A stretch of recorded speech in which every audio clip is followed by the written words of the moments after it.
구원 얻은 자의 삶의 목표는 성화입니다. 하나님께서 우리를 구원하신 것은, 자녀 삼으신 것은 그 죄 가운데서 용서함 받게 하시고 또한 그 죄의 지배에서 건짐을 받게 하시는 것입니다. 그래서 하나님께서는 구원 얻은 자의 성화를 목표로 삼으십니다. 그리고 이것을 제자화라고도 말합니다. 마태복음 28장 18절 20절 말씀 함께 선포하겠습니다. 예수께서 나와 말씀하여 이르시되 하늘과 땅의 모든 권세를 내게 주셨으니 그러므로 너희는 가서 모든 민족을 제자로 삼아 아버지와 아들과 성령의 이름으로 세례를 베풀고 내가 너희에게 분부한 모든 것을 가르쳐 지키게 하라. 볼지어다 내가 세상 끝날까지 너희와 항상 함께 있으리라 하시니라. 예수께서 이미 승리하셔서 가지고 계신 권세로 우리와 영원히 함께 하십니다. 예수님의 권세는 우리로 하여금 온 세상을 향해 나아가게 하여서 모든 민족을 제자로 삼고 삼위일체 하나님의 이름으로 세례를 베푸는 것입니다. 그리고 제자를 삼는다는 것은 우리가 만나는 모든 이들이 예수님께서 우리에게 가르치신 모든 것을 배우고 따르게 되는 것입니다. 이것이 복음의 능력이며 복음의 역사입니다. 나로 하여금 성장하게 하셔서, 즉 예수님의 제자로서의 삶을 살게 하셔서 변화된 나의 수준이 누군가에게 복음의 능력, 즉 가르쳐 지키게 하는 통로가 되게 하십니다. 다시 태어난 자들은 반드시 자라야 하듯 영적, 육적 성장이 요구됩니다. 그래서 육의 양식도 필요한 만큼 영의 양식도 반드시 더욱 필요합니다. 삶이 어려움에 처해졌을 때 육적 필요보다 영적 필요, 즉 하나님의 임재를 더욱 갈구하는 것이 가장 대표적인 증거입니다. 오늘 우리의 삶에는 반드시 육적인 양식도 필요하지만 그러나 사람의 그 성장과 성숙을 논할 때는 육적 양식만으로는 안 됩니다. 아무리 음식을 잘 먹는다 해서 사람이 성장했다고 말하지 않습니다. 성장에 필요한 육적 양식이 채워졌을 뿐이죠. 그러니까 주님이 사람이 떡으로만 사는 것이 아니다, 하나님의 입에서 나오는 말씀으로 산다. 결국 우리 사람이 성장하고 성숙하게 되는 이 근원은 이 들음입니다. 들음, 듣는 거죠. 듣고 깨닫고 그 깨달은 것이 삶에 적용되어지고 삶의 기준이 되고 삶의 선택과 결정을 좌지우지하게 될 때에 사람은 결국 들음으로 자라게 됩니다. 그래서 그 듣는 것이 무엇인지를 유의하라고 성경이 말합니다. 그리고 그 들음은 그리스도의 말씀을 들을 때에 믿음을 우리에게 더해주게 되고 그 믿음이 더해졌을 때에 우리는 걸어갈 길, 즉 믿음의 세계, 그 믿음의 세계의 역사를 보게 되는 것입니다. 하나님을 경험하게 되는 것이고 하나님을 경험하게 될 때 우리는 성장하게 되는 것입니다. 그러므로 오늘 우리의 삶에는 반드시 영적 영양분이 필요합니다. 우리가 영적인 동물이며 또한 영적인 영양분이 필요하다는 것은 방금 말씀 나눈 대로 삶이 어려움에 처해졌을 때 그 영적인 것이 더 중요하다는 걸 알게 됩니다. 여러분 아파서 한번 누워보셨을 때 뭐가 필요하던가요? 물론 치료약이 필요합니다. 혹은 예수 이름의 권세로 치료될 것이 필요합니다.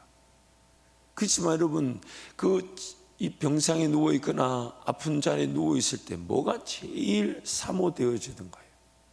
뭐가요? 우리 주님이 나를 만져주시기를, 우리 주님이 나와 함께 하심이 확인되기를. 삶은 그 위기를 당하면 비단 그런 질환과 질병의 문제뿐만 아니라 어려움을 당해 보십시오. 정말 주님밖에는 답이 없다고 해서 달려나올 때에 문제는 풀려지지 않았지만 뭐부터 해결됩니까? 뭐부터 해결되어집니까? 정말 하나님 살아계신다면 지금 이 순간 나와 함께하고 계심을 확인시켜 주십시오. 만나 주십시오. 사람은 반드시 그 어려움, 즉 그 밑바닥이 드러나게 되면 그가 가장 소중하게 여기는 것이 무엇인지가 확인되게 됩니다. 하나님과의 동행이 가장 절실합니다. 그러나 뭔가 좀 가진 듯 착각하고 뭔가 살아갈 수 있다고 여기고 그래서 분주하고 바쁘게 하나님 음성에 귀 기울이지 않고 하나님 나라와 영광을 바라보지 못한 채 살아갈 수 있었지만, 그러나 피할 수 없는 어려움을 만나게 되면 그 하나님과의 관계 중심의 삶으로 회귀되어질 수밖에 없는 게 하나님이 붙들고 계신 존재의 특징입니다.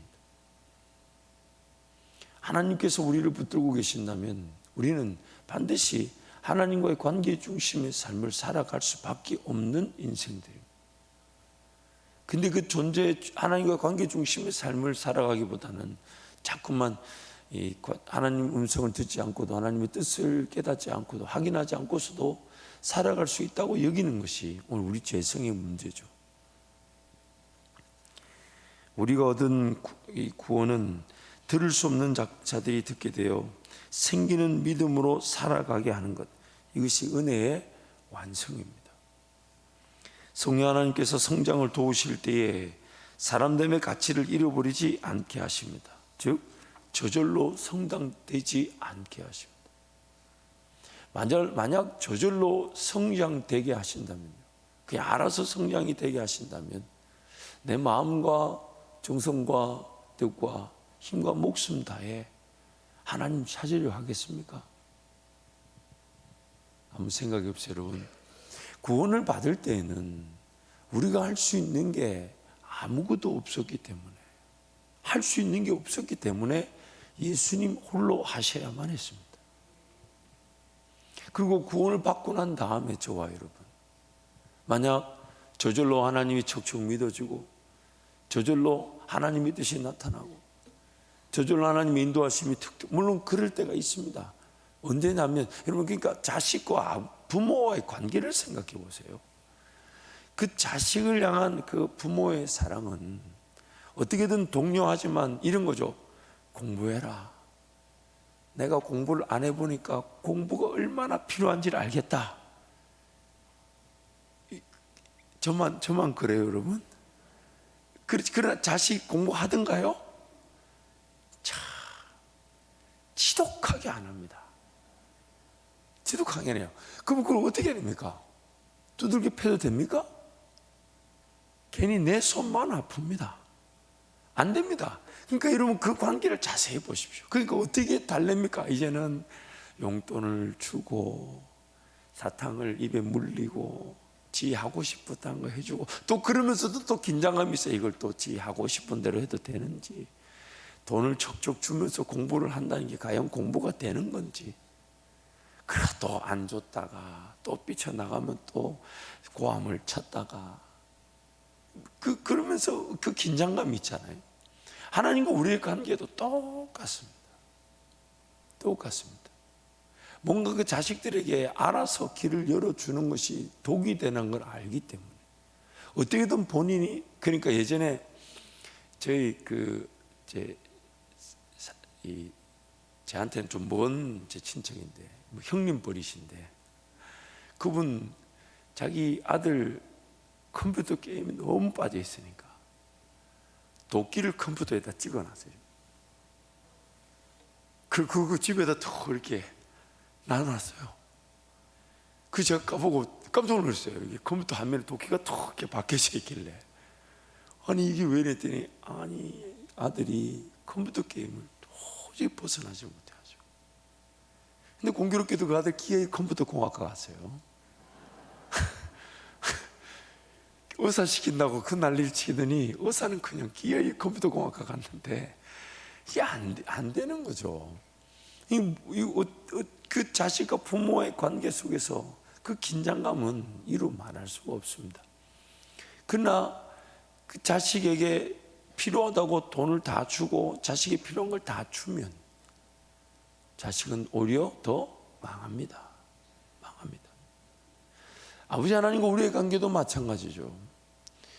저절로 그냥 길이 나타나고 필요한 거 그냥 자기가 구하지도 않은데 물질 주고, 자기가 구하지도 않았는데 어떤 만남을 주고, 그 자기가 굳이 그 아들이 결정할 이유도 없고 선택할 이유도 없고 그냥 아버지가 다 주니까. 그럼 과연 그 자식은 부모와의 올바른 관계를 누리려고 할까요? 오늘 저와 여러분에게 내가 기도하지 않았는데 필요하다고 뜻이 깨달아지고, 내 걸어가는 길에 필요하다고 물질이 툭툭툭 주어지고, 내 걸어가는 길에 내가 자식이 좀 더 원한다는 이유로 그냥 집도 좋은 집 주고, 그러면 과연 나는 마음과 정성과 뜻과 힘과 목숨을 다해 하나님 사랑하려고 할까요? 아마 방자하게 망하고 말 겁니다. 알을 깨고 나와야 할 병아리를 돕는다는 이유로 알의 껍질을 대신 깨어주게 되면 쉽게 부화될지는 몰라도 살아갈 힘이 생기지 않아 곧 죽고 말 것입니다. 우리 인생이 그렇습니다. 우리는 예수 그리스도로 말미암아 의의 종이 되었지만 제 종으로서의 삶의 방식만 알고 있는 상태입니다.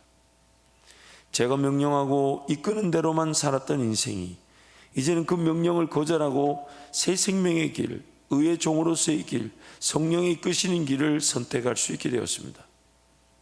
제 유혹과 권세를 거절할 수도 없었고 심지어 거절할 이유조차 모르고 살았던 인생이 이제는 죄를 알고 죄를 거절하고 하는 자로 변화되는 것입니다. 성령 하나님께서 우리에게 우리의 죄와 죄의 권세의 참혹함과 병폐를 직접 경험이든 간접 배움을 통해 가르쳐 주십니다. 죄에 대한 인식을 통해 죄를 극복하도록 인도하십니다. 우리가 정말 두려워해야 될 게요, 이 죄라는 것이 얼마나 힘이 있는지, 얼마나 심각한지, 얼마나 큰 병폐가 있는지를 하나님 말씀을 통해 배우지 않으면 결국 죄를 지었을 때 배우게 됩니다. 근데 그 죄를 지었을 때 배우게 되면 이 얼마나 아픈지, 기도도 안 되고 기도해야 되는 걸 알면서도 기도가 안 되죠. 하나님 말씀을 붙들어야 되는 걸 알면서도 하나님 말씀 앞으로 달려나올 힘이 없죠.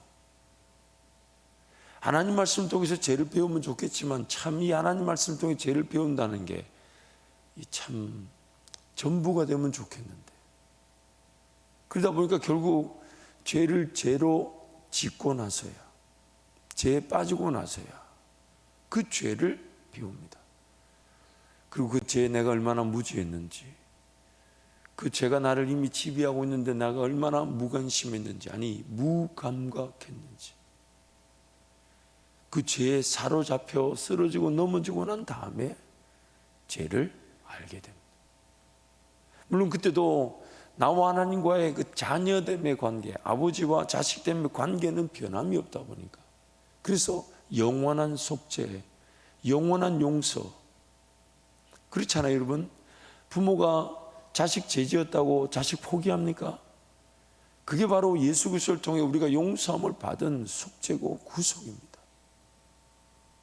그래서 그 자식 때문에 변함이 없다 보니 그 은혜로 우리는 다시 하나님께로 달려나오지만 그 죄의 병폐, 죄의 그 심각성을 그 하나님 말씀을 통해 배우려고 하지 않고 삶을 통해 배우려고 합니다.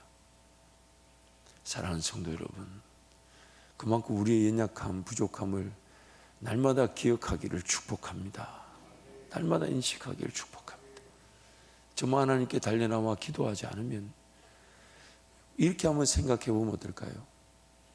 내가 기도의 자리에 가야 되는데 마음만 먹고 있다면, 아, 내가 이미 죄에게 사로잡혔구나. 내가 지금 복음을 전해야 되는데, 내가 예수 이름을 드러내야 되는데 그게 잘 안 된다면 나는 이미 죄 아래 거하고 있을 수 있겠구나. 새벽을 작정했는데 새벽이 잘 안 깨어진다. 그 안 깨어지는 이유를 좀 자세히 한번 살펴보세요. 왜 안 깨어졌을까요? 못 일어났다. 왜 못 일어났을까요? 늦게 잤다. 100%입니다. 늦게 zas어요. 예를 들어 볼게요. 여러분, 저녁에 보통 한 10시쯤 주무시다가, 참 이게 또 너무너무 안타까워요. 제 경험이지만 여러분도 아마 경험해 봤을 텐데, 아, 내가 오늘 일찍 자고 내일 새벽에 좀 더 일찍 일어나 기도해야지. 그래서 원래 한 10시쯤 자다가 한 8시 반쯤에 잤다. 근데 또 얼마나 이 죄성이 강한지 11시에 일어납니다. 아니, 저만 그래요, 여러분? 이게 그러니까 자는 시간도 규칙적이어야 돼요. 내가 오늘 그래 좀 일찍 운동도 하고 저녁도 좀 일찍 먹고 내가 내일 새벽에 한 2시쯤 일어나서 기도해야지. 그래서 이제 한 8시쯤 잡니다. 근데 세상에 그렇게 알람 소리가 안 들리는데 알람도 없이 눈을 떠보면 11시예요. 야, 그때부터 말똥말똥하게 사람 참, 이게 이만큼 우리가 정말 체계성도 없고 규칙성도 없고 정말 날마다 죽일 수밖에 없는 죄인이에요. 그래서 여러분, 오늘 우리가 잊지 말아야 될 것은 하나님 말씀을 붙들고 하나님 말씀의 자리로 달려나가지 않으면 우리는 그 죄를 모르고 당하게 됩니다. 그래서 하나님 은혜가 필요한 것이죠. 그래서 이러한 과정을 통해서 우리가 순종한 것이 우리를 지배하여 의의 종으로서 죄에게서 해방되게 하는 것입니다. 이것이 은혜의 지배입니다. 16절부터 18절을 한 번 더 선포하겠습니다. 너희 자신을 종으로 내주어 누구에게 순종하든지 그 순종을 받은 자의 종이 되는 줄을 너희가 알지 못하느냐? 혹은 죄의 종으로 사망에 이르고 혹은 순종의 종으로 의에 이르느냐?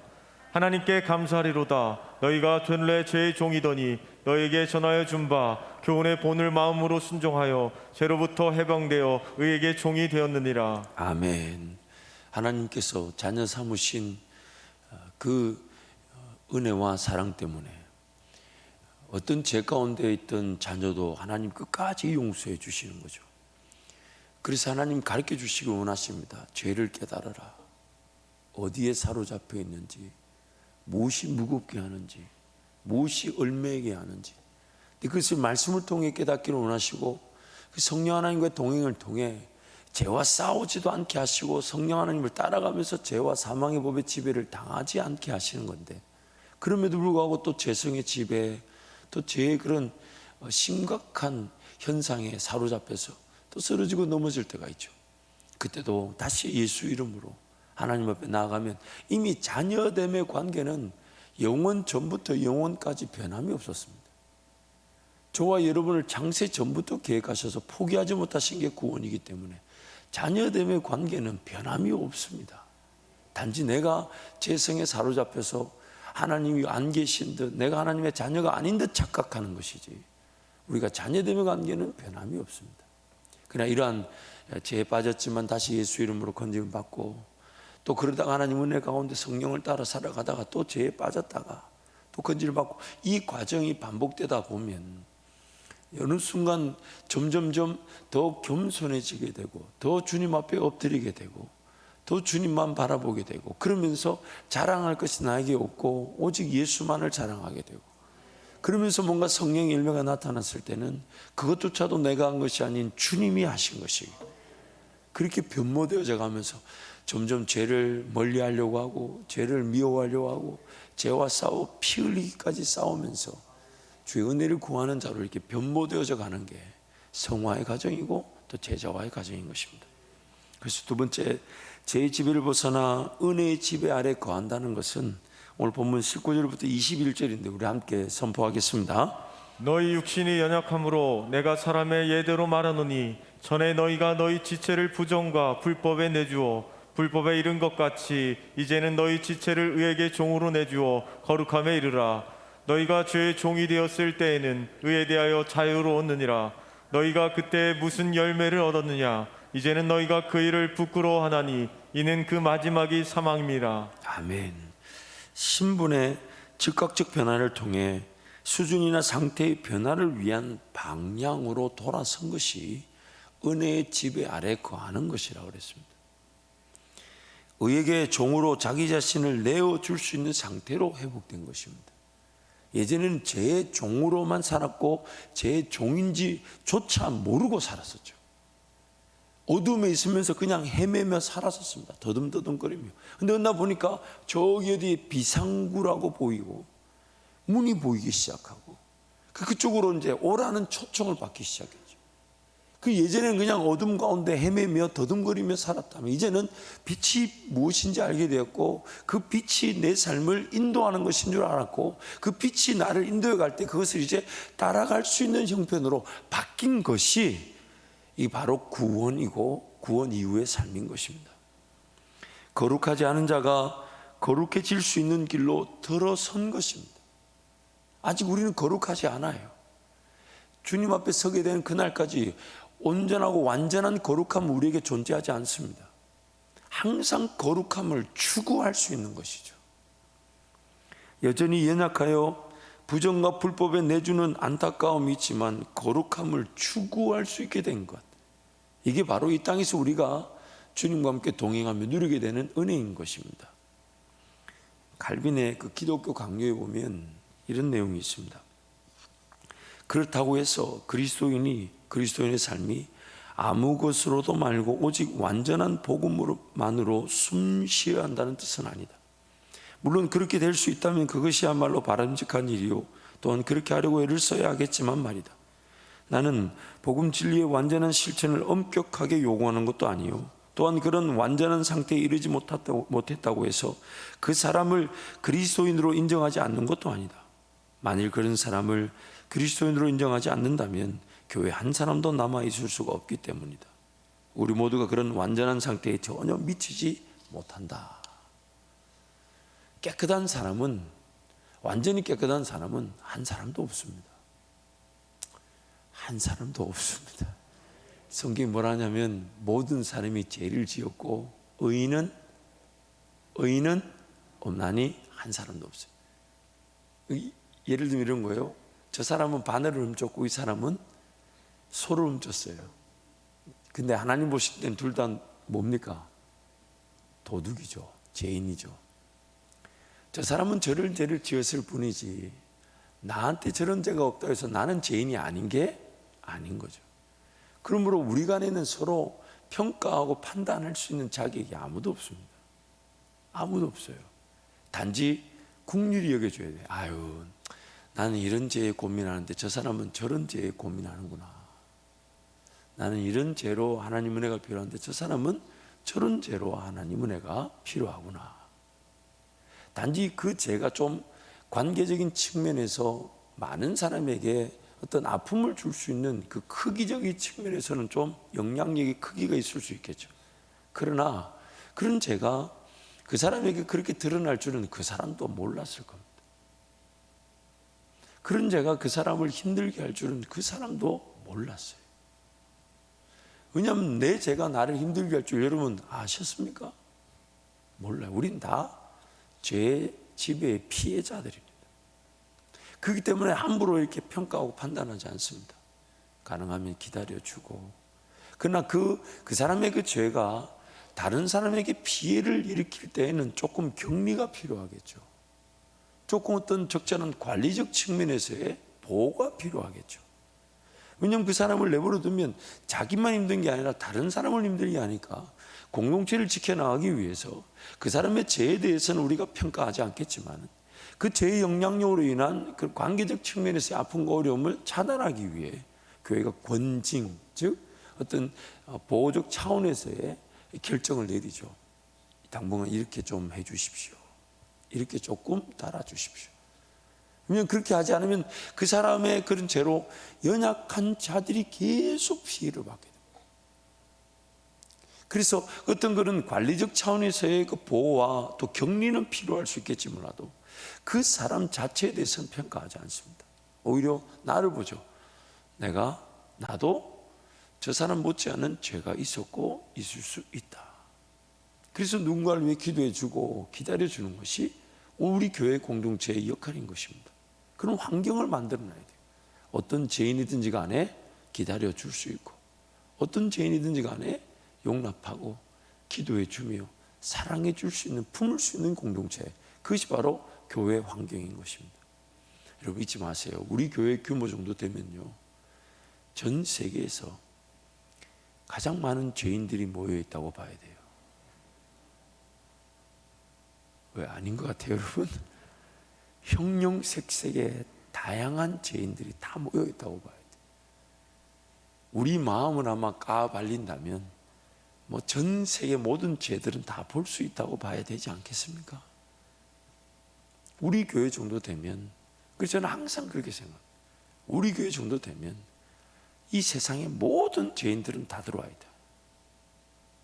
그러니까 죄인들의 행복한 공동체라고 봐야 됩니다. 그 행복의 기준이 뭐냐?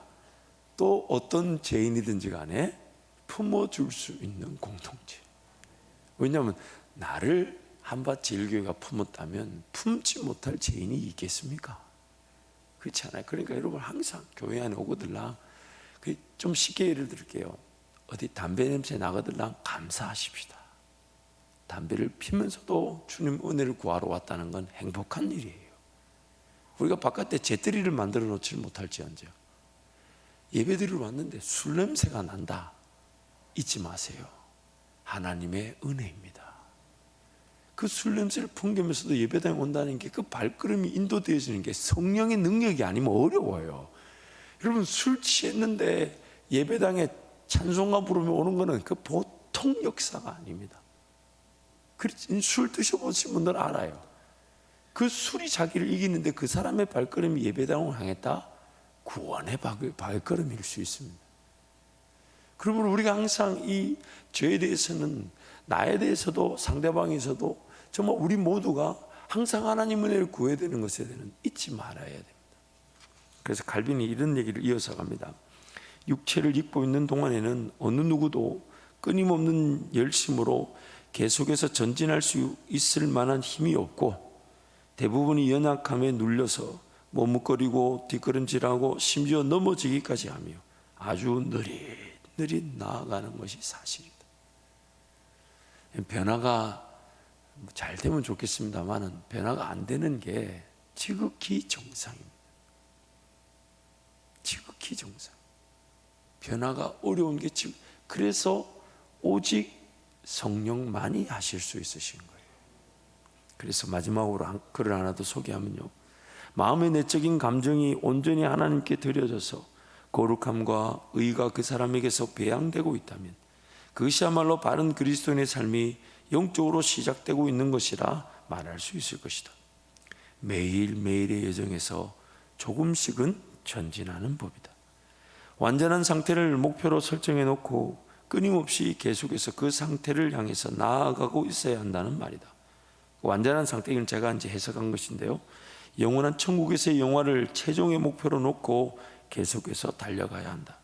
그러므로 절대로 포기하지 말고 날마다 주님의 길을 걸으며 전진하도록 하자. 그리고 자꾸 실패한다고 해서 절대로 좌절하지도 말자. 절대로 좌절하지도 말자. 제가 또 이 얘기를 하면 이 자리에 앉아 있군요. 그럼 또 얘기를 안 하는 게 좋을 것 같아요.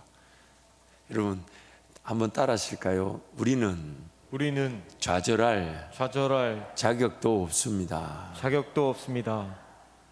여러분 실망하지 마시고, 그게 뭔가 좀 이렇게 포기하고 싶은데 포기가 안 된다. 예를 들면 그게 뭐 이렇게 잘못된 것에 빠져 있다. 그러면 오늘은 어제보다 내가 1분만 더 안 한다.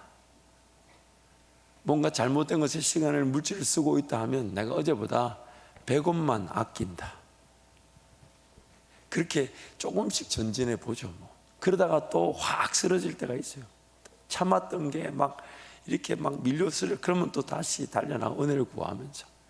그러나 오늘 내 삶을 붙들고 계신 하나님은 반드시 나를 그 은혜의 자리에서 나를 변화시켜 주실 것이니까. 근데 그 은혜의 역사가, 믿음의 역사가 나를 변화시키실, 내가 그토록 죽이고 싶은 것을 죽이도록, 내가 그토록 버리고 싶은 것을 버리도록, 내가 그토록 따르고 싶은 것을 따르도록 그 믿음의 역사가 언제 어떻게 어떤 방식으로 임할지는 우리는 모릅니다. 그러나 그날까지 또 한 걸음씩 전진하는 거죠. 한 걸음씩 주님 바라보는 거죠. 또 한 걸음 걸었는데 또 어느 날 보니까 10걸음 뒤로 가 있다. 그럼 또 그때부터 또 다시 한 걸음 오지 않은 거죠. 왜냐하면 나를 붙들고 계신 그 하나님은 결코 나를 포기하지 않으실 것이고, 그 포기하지 않으시는 하나님의 손길은 내가 단 반 걸음 한 걸음이라도 주님을 의지하는 그것이 결과가 되어 주님을 따르게 되는 것이니까, 여러분 좌절하지도 말고 실패에 사로잡혀 있지도 말고 우리 주님 바라보고 주님 의지하고 오늘도 걸어가시기를 축복합니다.